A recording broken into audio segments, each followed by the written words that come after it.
Merci beaucoup. Donc, bonjour à tous, c'est Céline Spell, je travaille au CNAOL, qui est donc l'association qui rassemble toutes les AOP laitières. Et je suis aussi co-animatrice d'un RFD, c'est un réseau de recherche et développement qui travaille spécifiquement sur les fromages de terroir. Bon, là, c'est plutôt avec ma casquette CNAOL que je vais m'adresser à vous pour vous présenter. Ce qu'on m'a demandé, c'est de faire part un petit peu de l'étude consommateur qui a été conduite auprès du grand public pour connaître la perception des fromages au lait cru. Et l'objectif, c'est d'échanger avec vous, de voir un peu les perspectives qu'ouvre cette étude. Quelques données de cadrage juste en introduction pour voir le marché des fromages au lait cru, qu'est-ce qu'il représente et comment est-ce qu'il se comporte.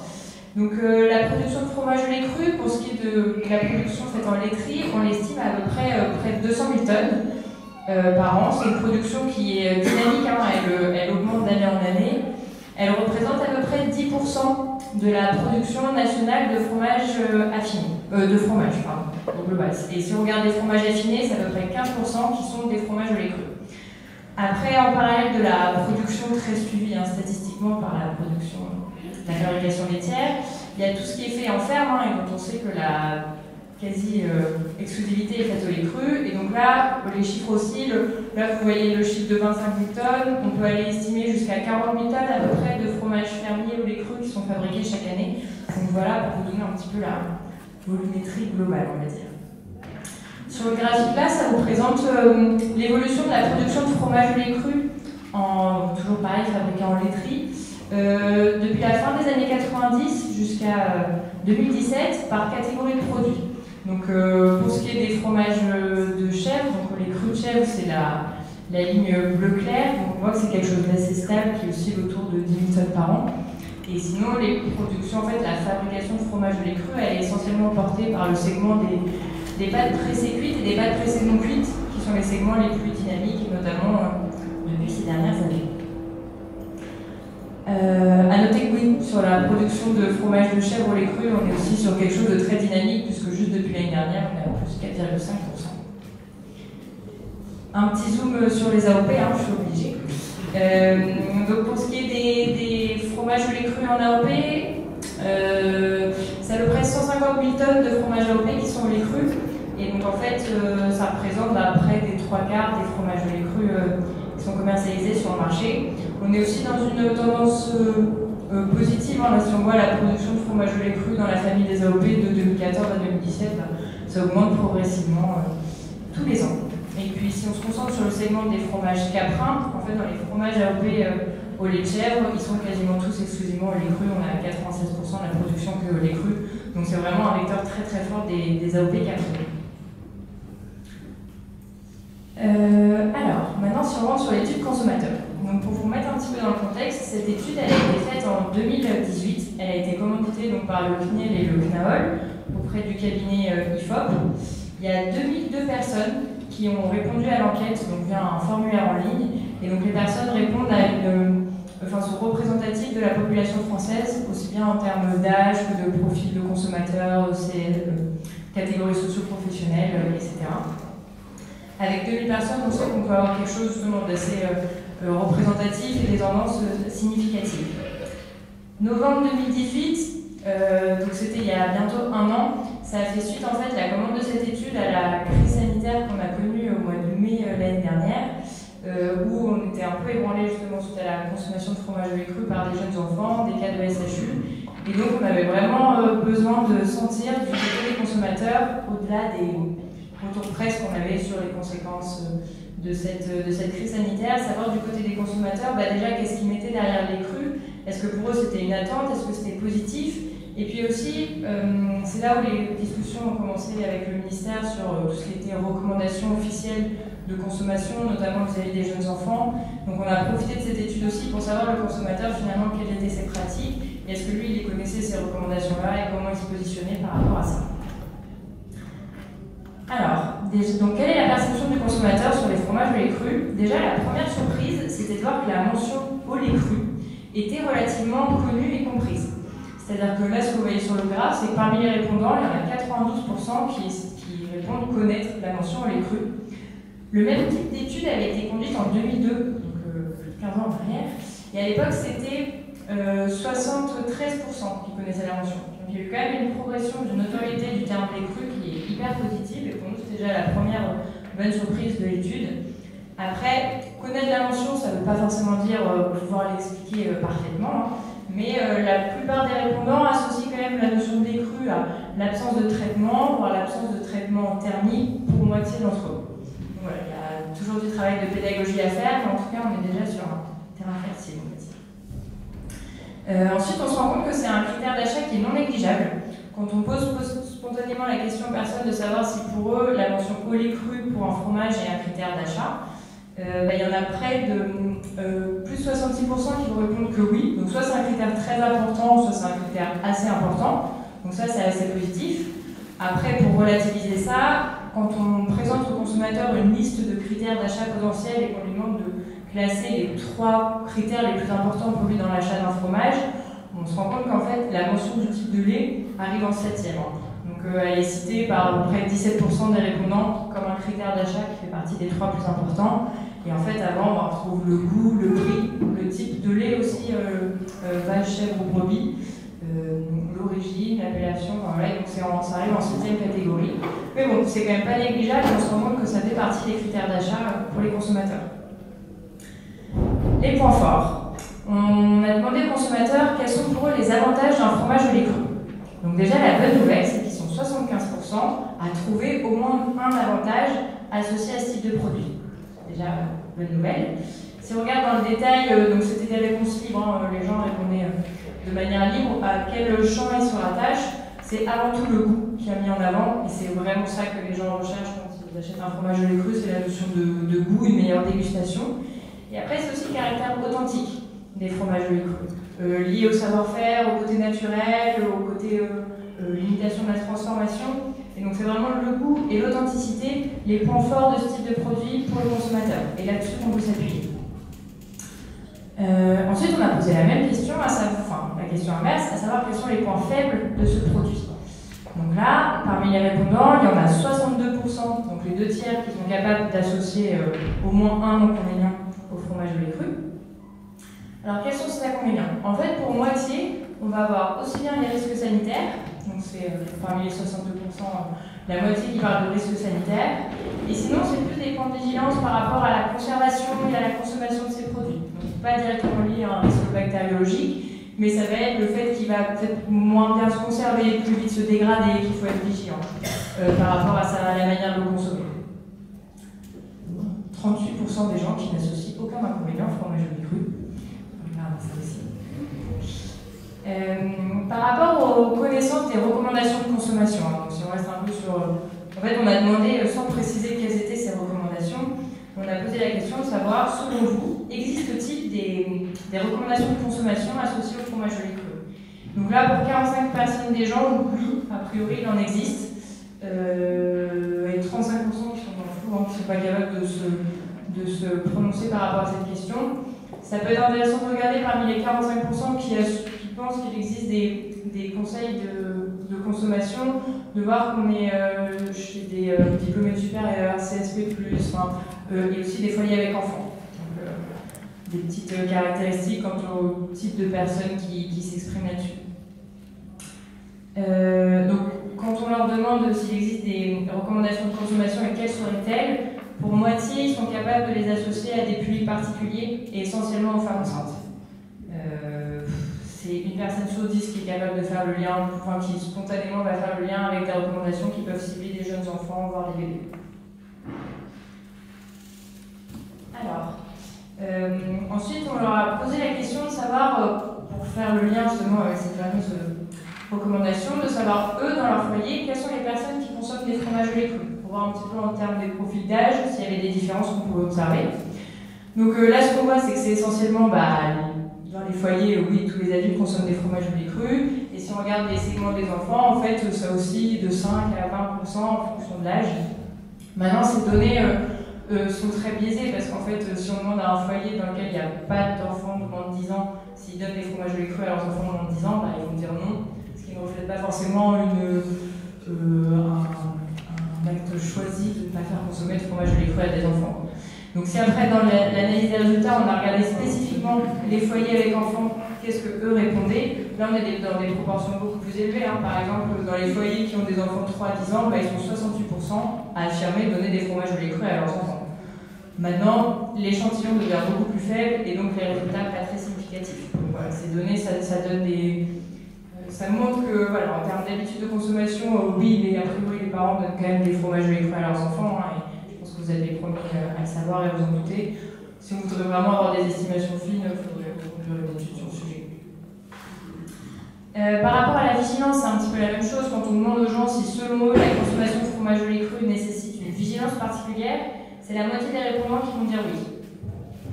À l'inverse, 30% qui disent non. A priori, pas besoin de vigilance pour ces produits-là. Pour ceux qui répondent oui, quand on les interroge sur quels sont les critères de vigilance, ça va être, ils le mettent directement en lien avec des risques sanitaires associés. Par contre, et c'est là-dessus qu'on va se concentrer, c'est que même si 50% des gens ont associé une vigilance et des risques sanitaires au fromage au lait cru, ce qu'on se rend compte, c'est que cette notion-là n'attaque pas la confiance qu'ils ont dans ce produit. Et un des gros résultats de l'étude, ça a été de montrer à quel point les consommateurs ont une bonne image des fromages au lait cru. En fait, tout simplement, on a posé la question de savoir si les gens ont une très bonne, plutôt mauvaise ou très mauvaise image des fromages au lait cru d'une part et des fromages au lait pasteurisé d'autre part. Si on compare les deux graphiques et qu'on fait le total des gens qui répondent avoir une très bonne et une plutôt bonne image, on se rend compte qu'on est un petit peu dans les mêmes ordres de grandeur entre le fromage au lait cru et le fromage au lait pasteurisé, hein, qui sont globalement des produits bien perçus des consommateurs, avec une bonne image à 88%, une bonne image à 75%. Maintenant, ce qui est vraiment intéressant dans ce graphique, et ce sur quoi le cabinet d'études IFOP a attiré notre attention, c'est se rendre compte de la proportion de gens qui ont vraiment une très bonne image de ces produits. Donc c'est ce qui est en bleu foncé sur le graphique.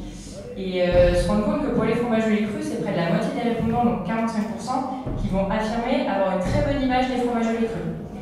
Si on regarde pour les fromages au lait pasteurisé, et ce que nous disait le cabinet IFOP, qui a l'habitude de conduire ce type d'études pour tout et n'importe quoi, c'est que globalement la population, en fait, souvent les gens répondent autour des...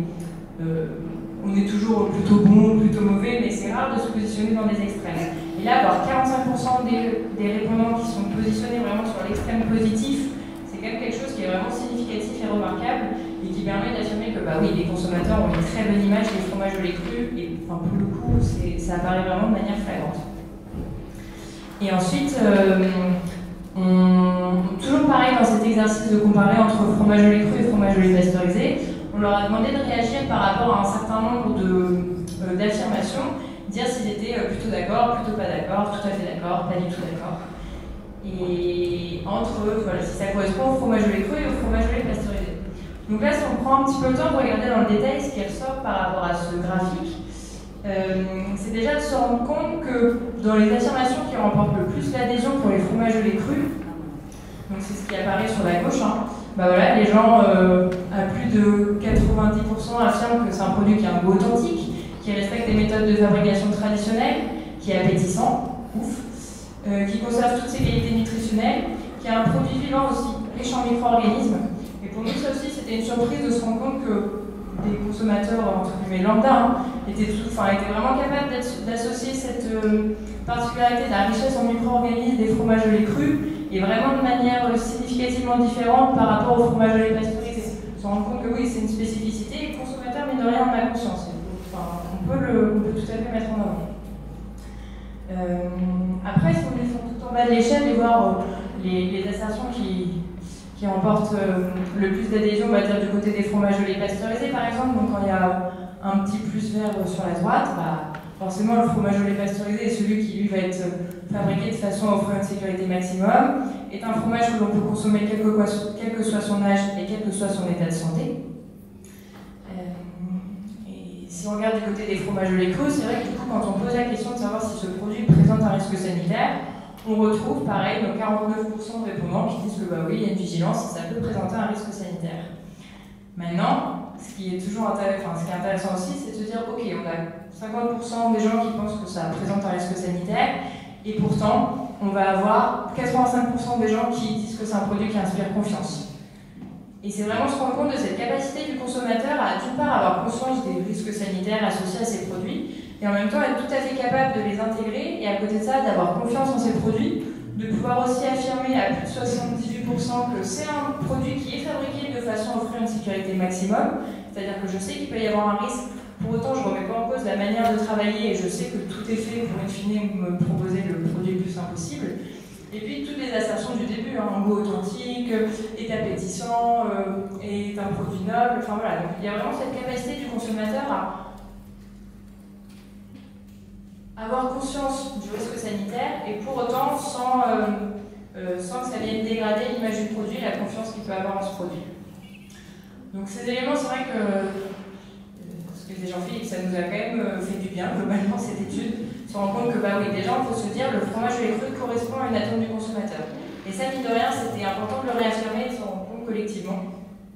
Et après, en termes aussi de recommandations et de perspectives, c'est se rendre compte qu'il faut absolument qu'on capitalise sur la bonne image qu'a le consommateur des fromages au lait cru. Il ne faut vraiment pas avoir peur de capitaliser sur cette mention au lait cru et pouvoir faire valoir ses avantages. Pouvoir communiquer positivement sur les fromages au lait cru, encore une fois, en rebondir sur les notions de goût, d'authenticité et tous les autres éléments qu'on peut faire valoir. Et aussi quand même cette notion qui était nouvelle, en tout cas là où je travaillais, d'aller aussi vers l'idée qu'il ne faut pas craindre d'informer en fait, le consommateur sur les risques potentiels pour les personnes sensibles. C'est quelque chose vers lequel on peut aller, mais le tout c'est de le faire de manière équilibrée et en fait de ne pas être dans un discours alarmiste, mais de pouvoir amener en lien avec les bénéfices associés à ces produits et la bonne image qu'on a au consommateur, pouvoir aussi l'informer sur d'éventuels risques et le fait que ce ne soient pas des risques potentiels pour les personnes sensibles. La question qui se pose, je pense que c'est aussi tout l'objet des présentations qui vont suivre et du débat, c'est de savoir comment est-ce qu'on fait ça. Comment est-ce qu'on peut continuer de parler positivement de nos produits, de donner envie d'en acheter, d'arriver quand même à informer sur les risques qui y sont associés, mais sans effrayer le consommateur, et puis nous aussi, tout en étant à l'aise avec ce discours-là, et c'est vraiment la question du comment.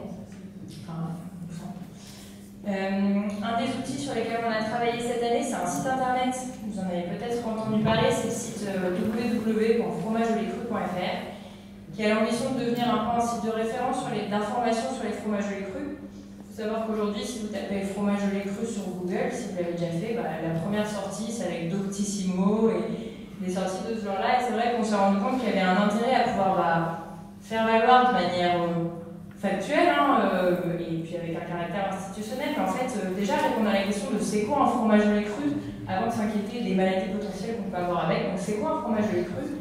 C'est quoi les spécificités? C'est quoi les bénéfices qui sont associés à ces produits? Et puis bien sûr aussi pouvoir informer le consommateur des précautions à prendre en termes de consommation, en termes de conservation aussi, quelles sont les bonnes pratiques, et pouvoir vraiment regrouper toute cette information dans un même lieu pour avoir vraiment cette entrée équilibrée sur la manière de consommer sur ces produits. Donc le site internet a été mis en ligne au début de l'été, donc nous notre but maintenant c'est de le faire gagner en référencement pour que vraiment ça devienne un outil fiable pour le consommateur et vraiment un outil d'information. Il y a aussi derrière ce site, il y a la capacité à fédérer un discours commun sur les fromages au lait cru et à pouvoir tous retrouver des éléments de langage partagés pour parler facilement des bénéfices, pour gagner aussi en aisance, pour relayer comment est-ce qu'on parle des risques éventuels, les personnes sensibles, c'est quoi vraiment les recommandations à donner, etc. Donc vraiment un socle commun pour le discours.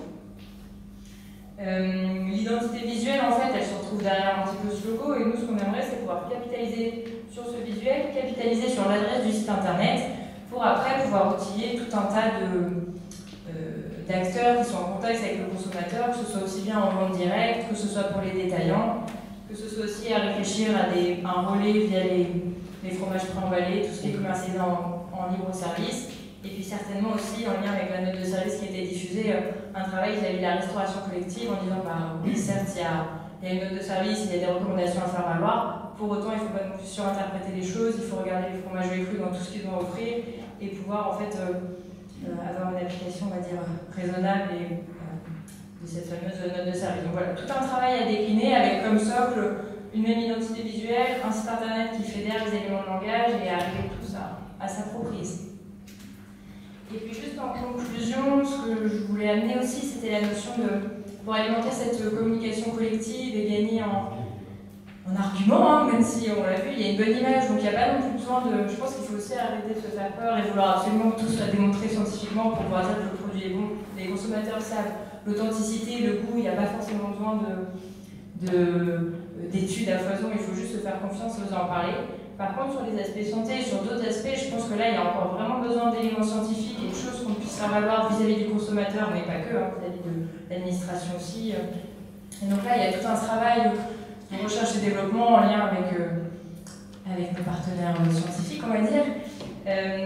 Je vous ai mis quelques exemples. C'est par exemple le premier ouvrage que vous voyez à gauche, je l'ai amené aussi ici, s'il y en a qui veulent le consulter. C'est un état de l'art qui avait été fait sur tous les aspects qui peuvent décrire la microflore du lait cru. Et donc en fait, se rendre compte, c'est quoi la microflore du lait cru, c'est quoi cette diversité, et quels sont les... Alors notamment, ça date de 2011, hein. L'état de l'art date un peu, mais c'est aussi mettre en avant tous les liens qu'on peut faire entre microflore du lait cru et caractéristiques des fromages. Et donc voilà, ça permet aussi de se rassurer avec tout ça. En haut à droite, en fait, c'est l'association Face Network qui organise à l'occasion de son assemblée générale un colloque scientifique. Je pense qu'on peut dire le premier colloque scientifique international sur les fromages de lait cru et qui a vraiment la volonté de pouvoir aborder tout l'aspect bénéfice santé associé à ces produits. Donc ça se déroulera fin octobre à Valence en Espagne. Donc ça marque aussi un pas pour fédérer un réseau européen, voire international de scientifiques qui se mobilisent sur le sujet. Et puis ensuite, d'autres événements qui se déroulera en janvier en France, cette fois-ci à Paris. C'est aussi un autre colloque qu'on organise de l'OCNOL et l'INAO avec l'appui de l'INRA et de Dataconsul sur les fromages de lait cru et pouvoir faire avec un ensemble de scientifiques cette balance justement bénéfice-risque, pouvoir objectiver, regarder les risques qui sont portés par ces produits, mais aussi mettre en avant tous les bénéfices, notamment sur la santé et aussi les autres aspects gustatifs, patrimoniaux et je passe.